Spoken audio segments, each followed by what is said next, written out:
We graded the Chicago Bulls point guard position. Now let's get into the shooting guard position starting now.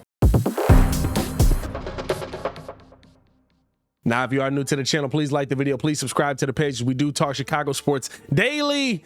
It's the only channel talking Chicago sports, how Chicago talks. So make sure that you get in tune with us, man. So on the last video, we graded the Chicago Bulls point guard position. Today, we want to break down the shooting guard position. And I like how this one goes. And I feel like, right, like Bulls fans will kind of agree with me on my grades. If they don't, they're my grades. I don't know. Let's start it off with the man, the myth, the legend, Zach Levine. Zach Levine coming back, hopefully on a 100% healthy season, feeling a lot better coming into this season, possibly returning to the player that he at least was the year before last, right? And that was 27-5-5.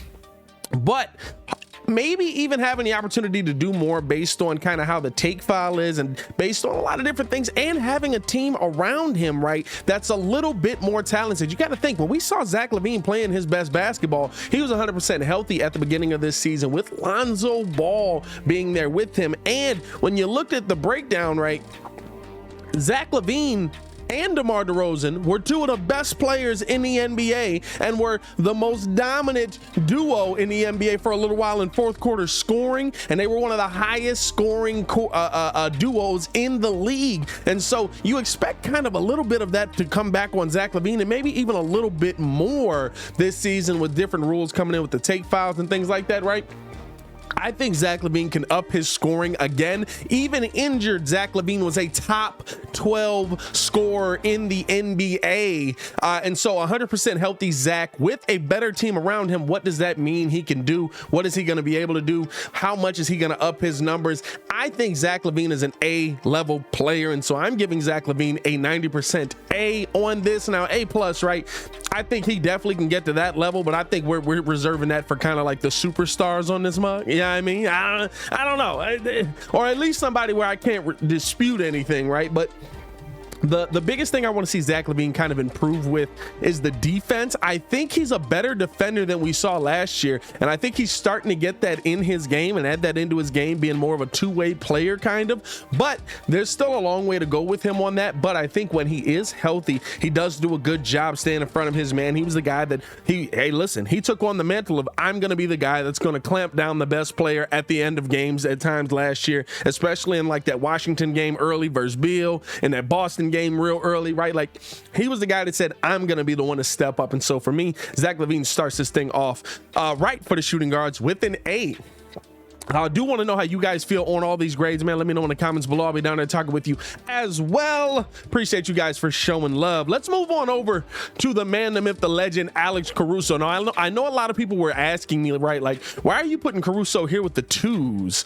He should be over with the point guards. The thing is, right, if Sumo does take this step that I think most Bulls fans and Bulls staff think that he's going to take, right, you're probably not going to see probably not going to see Alex as much at that point guard position. I think you'll see him more at that two guard position. And so coming in behind Zach Levine, being able to play solid defense, being able to really stay in front of people, especially if Lonzo's healthy and you want to throw out a crazy clamp defense lineup, right? You can see Lonzo, Caruso all on the floor at the same time with P. Will. Like, I think that's definitely a possibility coming into this season. And so for me, right, I'm going to lump Alex Caruso in with the two guards, and I'm glad that I'm doing that, especially for the grade here, right? Because I think that's a really good spot for him. I mean, you think about it, right? He guarded some of the best twos and threes in the league last season. I just feel like that's a really good spot for the Bulls to use him in, especially if you're talking about in the rotation. I think he's going to be able to come in and give you some great minutes. I'm going to give him an 85%, right? Alex Caruso, not a crazy level scorer, and I think that's the big thing, right? That's a high B. That's almost a B. Is 85 regular B or B plus, something like that?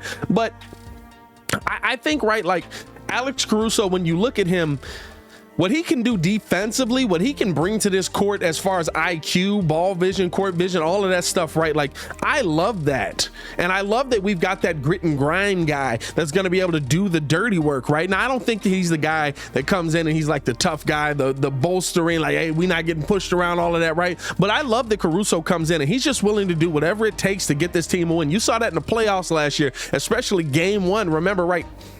He felt like he had done everything for the Bulls to take game one. Unfortunately, they end up losing it, but you saw like the the exhaustion in his face after that game one, man, and game two, the excitement in his face. Like, that's the kind of energy Caruso brings to this building. One of the best defenders on the team, if not the best. I think Io could take a step and be that this season, but if not the best defender on this team when healthy. Always going to be matched up versus your best number one, a guy that can get going offensively, right? A guy that can get himself some nice shots, a pretty good shooter, but just not something that we really rely on from Alex Caruso. And so it's not something that I'm expecting out of him at the two guard positions, but I am going to give him a 85% B, solid B, and I think he's that level of player. Next up on the list, I got Javonte Green as my next two guard. And listen, I can say all the same things about Javonte, right? And we know that Javonte's working on the jump shot this year. I could say all the exact same things about Javonte, but I don't know how much Javonte's really going to get PT this year, right? I think you can see Goran Dragic coming in some at the two. I think you're definitely going to see Kobe White in there. I think at least early, right? And we know we're going to see Caruso and Zach. I don't know how much playing time Javonte Green's actually going to get. I'm still going to give him a B-level player, right? I think he's a really good player for the Chicago Bulls, but the problem is, right, where are you going to put him? He's a... maybe even you could argue a high C-level player, just because you're not expecting much out of Javonte offensively. I just want to see him dunking the basketball. I want to see him high flying, throw that mug up there, let Javonte go get it, bring it down, right? Like, that's what we want to see offensively for him. But the defensive end of the ball, we watched him play power forward all season. I'm so excited. I actually hope he gets some time in this lineup. I hope Billy Donovan finds him some time in this lineup so that I can see him guarding people that are his size. So I can see him guarding two guards, maybe some threes. He was guarding power forwards all season last season, and he was an excellent defender. But I really want to see if he can bring that same defensive intensity to the Chicago Bulls team while guarding people that are at his position. I'm giving him a B. I could see why people would argue for a C just because of playing time and stuff like that, but I'm going to give him a B, 80%. I feel like he's that level of player for the Chicago Bulls, and I think defensively at a minimum, right, if you can find a way to get him off of the bench, you have to love it. And then finally at that two guard position, right, we talk about Kobe White. Now, Kobe White's a tough one. And it's because of the inconsistencies. I absolutely believe that Kobe White is the kind of player that can be successful in this NBA. I would love to see him be successful on the Chicago Bulls. I think Kobe White could go out and get you 40 points in any given game. I think Kobe White's an excellent scorer. I think he gets to the bucket well. But the thing is, right, there's something in the mental. There's something blocking him being consistent on that. And he just doesn't give me anything else if he's not knocking down that shot. Now, hopefully, right, he's worked on his handles this offseason. Hopefully that adds to his game. Hopefully we'll see him kind of be able to find his shot a little more, create his own shot a little bit more, get to the bucket a little bit easier, right? And I think that the improving his handle will be huge in that. But just the inconsistencies for me, I got to give Kobe White a 60%. I know there's a lot of people that are going to look at that crazy, but bro, like, as great as Kobe was at his highest, right? And when he's great, right, he could be an A-level player. But he's had such long stretches and just unable to find his way out of that slump. And he's really bringing down his shooting guard position. And the problem with that is he's your main shooting guard starting coming off of the bench, right? Like, he's that guy that you're probably going to see first off of the bench at that two guard position if they're looking for some offense.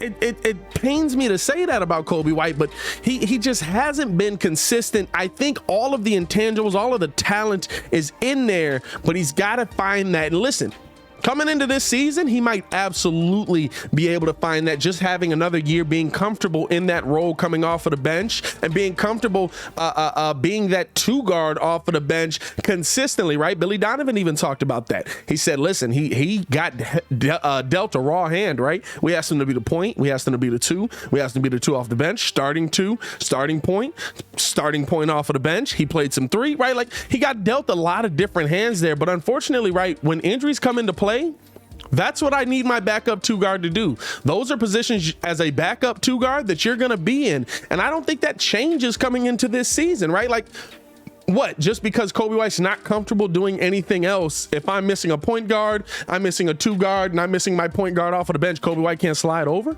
and I'm supposed to expect less from him? Like, I get it's a different situation, I get it's a different position, I get it's a role that he may not be as comfortable in, but as a bench player and a bench 2 guard, you have to be able to be comfortable in different positions because you never know how you're going to get used. And we didn't give other guys that same leeway, right? We didn't talk about Javonte Green in the sense of, man, he really played really good defense for a 2 guard on power forwards. No, we said Javonte Green's a really freaking good defender. He played great defense on everybody in there. He knocked down shots for us, right? And so I'm kind of taking that same mentality here with Kobe White. I want to see Kobe do better, but right now the inconsistencies don't show it to me. You know what I'm saying? So prove me wrong, Kobe. Please prove me wrong. But overall right now, right, I got my shooting guard position at a C.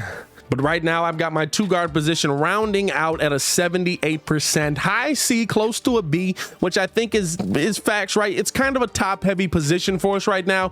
And the thing is, you have a lot of guys that can slide back and forth, right? I wouldn't be surprised if we see Io at the 2. Wouldn't be surprised if we see Zach Levine at the point. Wouldn't be surprised if we see DeMar at the 2, which is his natural position, right? So there's a lot of different things that go into that. But just talking about kind of the shooting guards on this team, I feel like those are the guys that you really have to look at and say, okay, this is where we sit. This is the depth of this. How do we grade that out? And for me, I don't think that grades out poorly. I just think it's very, very top heavy with Zach Levine being the #1 on there, man. But as always, man, I want to know how you guys feel. Let me know in the comments below. I'll be down there talking with you as well. How do you feel this Chicago Bulls shooting guard tandem grades out? Do you feel like there's some guys that are in the point guard spot that should be in the shooting guard spot? You feel like there's some guys in the shooting guard spot that should be in the point guard spot? It's all interchangeable. It's positionless basketball at this point. But let me know in the comments below, man. I'll be down there talking with you as well. As always, man, to continue watching our Chicago Bulls content, click the links on the screen or check the links in the description below. Y'all stay safe out there, Chicago. Peace.